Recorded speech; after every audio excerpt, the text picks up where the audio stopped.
11 विचार से व्यक्तित्व का निर्माण। जीवन एक प्रतिध्वनि है। आप जो भी देते हैं वही वापस आता है, जो बोते हैं वही काटते हैं। ये एक स्वर्णिम सिद्धांत है कि अच्छा व्यक्ति दूसरों में अच्छाई ढूंढता है और बुरा बुराई। जीवन के सर्वोत्तम उपहारों को प्राप्त करने हेतु प्रत्येक व्यक्ति में अच्छाई खोजकर उसे अपनाना चाहिए। कोई भी व्यक्ति अपने विचार और सोच से भिन्न नहीं हो सकता। हमारे वर्तमान की सोच और विचार ही हमारे भविष्य के स्थान को निर्धारित करते हैं। ये शाश्वत सत्य है कि आप व्यक्तियों को जैसा देखते हैं उनसे सदैव वैसा ही व्यवहार करते हैं, और ये भी सत्य है कि दूसरों में आपको अच्छाई व योग्यता दिखाई दे, इसके लिए आपको इस दिशा में प्रयास करना होगा। और एक बार जब आप ऐसा कर लेते हैं तो फिर आप अच्छा व्यवहार करते हैं। इससे दूसरे भी आपके लिए बेहतर कार्य निष्पादन करना प्रारंभ कर देते हैं। जैसा सोचेंगे वैसा बनेंगे। दैनिक आधार पर आप द्वारा किए गए कार्य ही परिणाम के रूप में सामने आते हैं। चूंकि किया गया प्रत्येक कार्य पहले से आप द्वारा सोचा हुआ या विचार किया हुआ होता है, और सही अर्थों में देखा जाए तो सोचना ही क्रियात्मकता की पहली अवस्था है। इसी कारण आपके विचार और ध्यान में जो कुछ भी होता है वो अंततः कार्य के रूप में सामने आता है।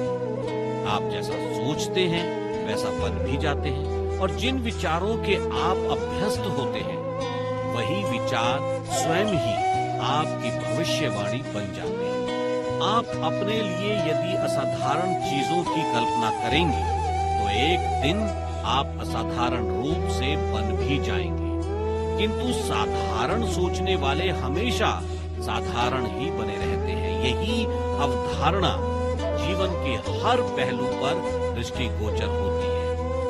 आप यथार्थ रूप से देखें तो पाएंगे कि मात्र एक पल भर का समय लगता है किसी सकारात्मक परिवर्तन को स्वीकार करने में। मात्र पल भर का ही समय लगता है। एक नया विकल्प तैयार करने में, एक ग्राहक को पूर्णतः संतुष्ट करने में भी मात्र पल भर का समय लगता है। और आप द्वारा आज किए गए कार्यों पर चिंतन करने में और उसके आधार पर कल की रूपरेखा बनाने में भी अपने इस पल का बेहतर प्रयोग करें। ये आपके प्रत्येक पल के जीवन को संवारने में मदद करेगा। साधारण लोग जिन पलों को व्यर्थ के कार्यों में गंवा देते हैं, असाधारण लोग उन्हीं पलों का लाभ लेते हैं और आनंद मनाते हैं। दूसरे आपके साथ कैसा व्यवहार करते हैं, ये इस बात पर निर्भर करता है कि आप स्वयं को दूसरों से किस व्यवहार के योग्य समझते हैं। दूसरों का सम्मान पाने हेतु सबसे पहले आपको ये सोचना होगा कि आप स्वयं वो सम्मान पाने के योग्य हैं अथवा नहीं। आप इस सिद्धांत को आजमाकर देख लें कि दूसरे आपको उतना ही सम्मान देंगे जितना आप स्वयं को काबिल समझते हैं। एक असफल और गरीब आदमी स्वयं का सम्मान नहीं करता, और इसी कारण समाज में सर्वत्र उसकी अवहेलना होती है। आपके स्वयं का आत्मसम्मान ही दूसरों के मध्य आपको सम्मान दिलाता है। अपने आप को सुपीरियर की नजर से देखें। अपने सोच को विकसित करें। महत्वपूर्ण लोगों की तरह सोचें। अपनी विभिन्न तरह की परिस्थितियों में किस प्रकार विचार करें, इसके लिए आगे एक मार्गदर्शक सूची दी जा रही है। इस पर अमल करें। 1. चिंतित होने पर। क्या कोई और भी महत्वपूर्ण व्यक्ति इस परिस्थिति में चिंतित होता है या विचलित होता है? नहीं ना, तो फिर आप क्यों? 2. विचार आने पर। यदि किसी महत्वपूर्ण व्यक्ति के पास यही विचार होता तो वो क्या करता? 3, मेरी वेशभूषा, क्या मैं वैसा ही दिखता हूं जैसा कि मेरा आत्मसम्मान या सामाजिक महत्व है? 4, मेरी भाषा शैली, क्या मेरी भाषा शैली सफल लोगों की तरह ही है? 5, गुस्सा होने पर, क्या समाज के दूसरे सम्मानित लोग भी इस बात पर गुस्सा होते हैं? 6, मेरे मजाक, क्या कोई महत्वपूर्ण व्यक्ति इस प्रकार के मजाक करता है? 7, चर्चा, क्या महत्वपूर्ण लोग इन विषयों पर चर्चा करते हैं? संक्षेप में याद रखिए, महत्वपूर्ण दिखे, इससे महत्वपूर्ण सोचने में मदद मिलती है। आपकी वेशभूषा, भाषा शैली आपके विषय में कुछ कहती है, इस पर ध्यान रखें। ये आपके आत्मविश्वास और हौसले को बढ़ाती है। ये सोचें कि आपका काम महत्वपूर्ण है, इसे बेहतर ढंग से करें और अपने अधीनस्थों को प्रेरित करें। हर दिन स्वयं से प्रेरणास्पद बातें करें। हर कार्य से पूर्व स्वयं से पूछें, क्या महत्वपूर्ण व्यक्ति भी इसी तरह सोचते हैं? और फिर अपने उत्तर के अनुरूप कार्य करें। केवल रचनात्मक रूप से विचार करें। संसार की समस्त उपलब्धियां रचनात्मक सोच का ही परिणाम है।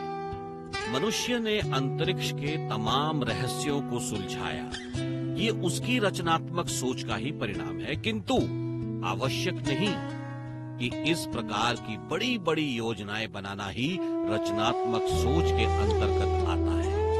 एक औसत आमदनी वाला परिवार अपने बच्चे को किसी बड़े और विख्यात विश्वविद्यालय में भेजने की योजना बनाता है। ये भी रचनात्मक सोच है। कोई परिवार अपने आसपास की किसी बुरी जगह को सुंदर जगह के रूप में बदल देता है, ये भी रचनात्मक सोच है। रचनात्मक सोच का अर्थ है किसी भी काम को करने के नए और सुधरे हुए तरीके खोजना। आपकी हर सफलता केवल इस बात में ही निहित है कि आपने किसी भी कार्य को करने हेतु जो कार्य योजना बनाई है, वो पूर्व की कार्य योजना से किस प्रकार सरल और सुविधा संपन्न होने के साथ साथ व्यावहारिक, कम खर्चीली और बेहतर। जब आप विश्वास करते हैं तो आपका दिमाग तरीके खोज लेता है। आप विश्वास करें, ये कार्य संभव है, तो आपका दिमाग कार्य को संपन्न करने के कई तरीके खोजकर आपके सामने रख देगा। किंतु इसके विपरीत, यदि आप सोचते हैं कि ये कार्य असंभव है, तो आपका दिमाग आपके सामने वे कार्य खोज कर रख देगा जिसके आधार पर वो कार्य वास्तव में असंभव बन जाएगा। विचार और आपका विश्वास रचनात्मक समाधानों का रास्ता खोज ही लेता है। ये हर परिस्थितियों में लागू होता है। जो राजनीतिक नेता ये सोचते हैं कि स्थायी विश्व शांति संभव नहीं है, वे कभी भी विश्व शांति के उपाय खोजने में सफल नहीं हो सकते। अपने विश्वास के आधार पर ही अर्थशास्त्री मंदी से बाहर निकलने का रास्ता या उपाय ढूंढ लेते हैं। किसी व्यक्ति को पसंद करने या नापसंद करने के कारण को भी इसी प्रकार खोजा जा सकता है। विश्वास रचनात्मक शक्तियों को मुक्त करता है। विश्वास करें, आप रचनात्मक रूप से सोचना शुरू कर देंगे। आपकी रचनात्मक सोच को विकसित करने के लिए अपने शब्दकोश से असंभव शब्द को बाहर निकाल दें। ये शब्द असफलता और डर का शब्द है। जब आप किसी भी कार्य को प्रारंभ करने से पूर्व ये मान लेते हैं कि ये असंभव है, तो आपका दिमाग उस कार्य को करने के केवल असंभव तरीकों को ही खोजकर बताता है और अंत में वो कार्य असंभव हो ही जाता है। सदैव कुछ बड़ा ही विचार करें। सफलता को नापने के मामले में पारंपरिक तौर तरीके कार्य नहीं करते और ना ही कॉलेज व डिग्रियों से या पारिवारिक पृष्ठभूमि से नापा जा सकता है। वो तो उनकी सोच के आकार से नापा जाता है। आप कितना बड़ा सोचते हैं, ये आपकी उपलब्धियों के आकार से तय होता है। मेरी दृष्टि में मनुष्य की सबसे बड़ी कमजोरी स्वयं के महत्व को कम करके आंकने की होती है, अर्थात स्वयं को सस्ते में बेचने की होती है और अक्सर लोगों में आत्म मूल्यांकन को कम करके देखने की होती है।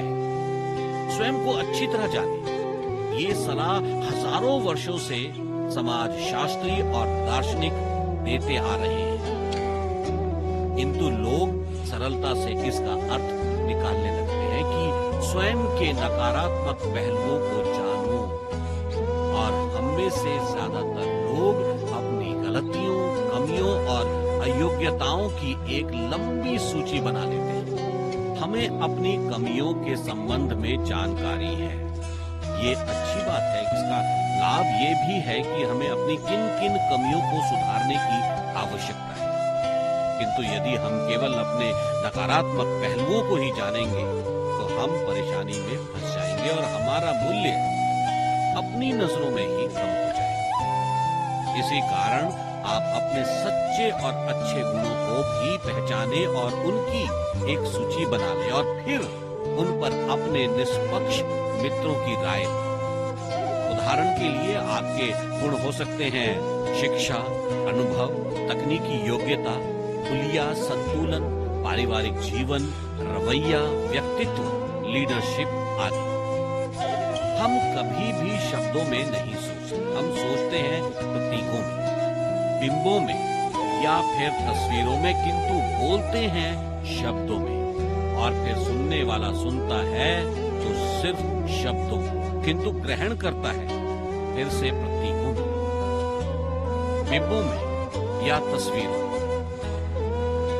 उदाहरण के लिए जब आप बोलते हैं कि मैंने एक बॉल खरीदी है, तो सुनने वाले के मन में एक ऐसी बॉल की तस्वीर बनती है जिसे हाथों से और पैरों से भी खेला जा सकता है। किंतु जब आप बोलते हैं कि मैंने एक फुटबॉल खरीदी है, तो सुनने वाले के मन में तस्वीर बनती है कि आपने पैरों से खेल सकने वाली बॉल खरीदी। ठीक इसी प्रकार जब आप कहते हैं कि हमारे सामने एक समस्या है, तो आप अनजाने ही एक ऐसी तस्वीर बना देंगे जो सुलझाने में मुश्किल और अप्रिय होगी। किंतु यदि आप कहते हैं कि हमारे सामने एक चुनौती है, तो इसके कारण जो तस्वीर बनती है उसमें आनंद है, वो एक खेल है।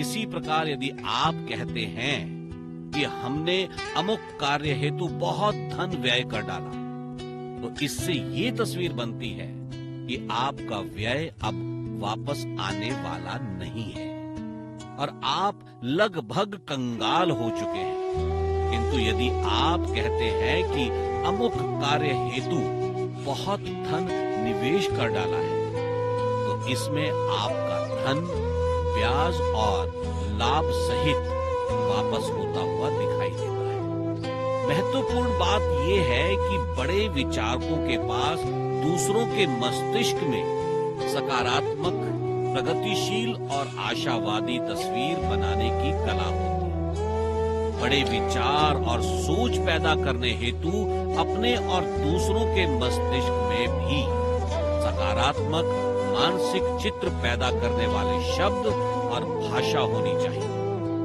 कोई भी व्यक्ति अपनी सोच से बड़ा नहीं हो सकता।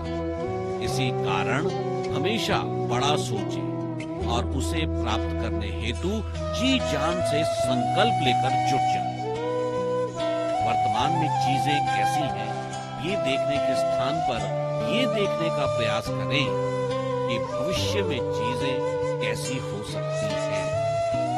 कल्पनाशीलता से हर चीज अधिक कीमती बन जाती है।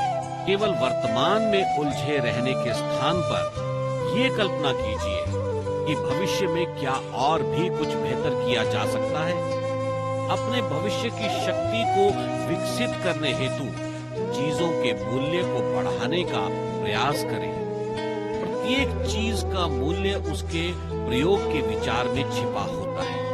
अतः प्रयोग के आधार पर चीजों का मूल्य बढ़ाने के उपाय खोजें, लोगों का मूल्य बढ़ाने का प्रयास करें। जब आप सफलता के मार्ग पर ऊपर की ओर जाते हैं तो आपका प्रमुख काम लोगों का विकास करना होता है।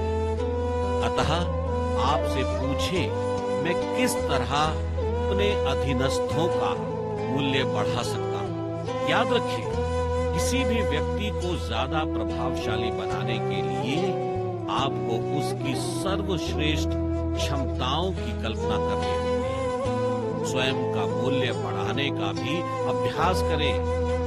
विचार करें कि हम अपने भविष्य के मूल्यों को किस प्रकार बढ़ा सकते हैं। आप अपने संभावित मूल्य प्राप्त करने हेतु प्रयास करके देखें। ये नीति वास्तव में काम करती है। हमारे सोचने की दिशा और विचार करने की शक्ति ही हमारे संपूर्ण व्यक्तित्व का निर्माण करती है। हमारा व्यक्तित्व हमारे परिवार, समाज तथा कार्यक्षेत्र में हमारे महत्व और शक्ति को परिभाषित कर हमारे स्थान को सुनिश्चित करता है, हमारे मान सम्मान को स्थापित करता है, हमारे वर्तमान तथा भविष्य के मूल्य का निर्धारण करता है। भाग 11।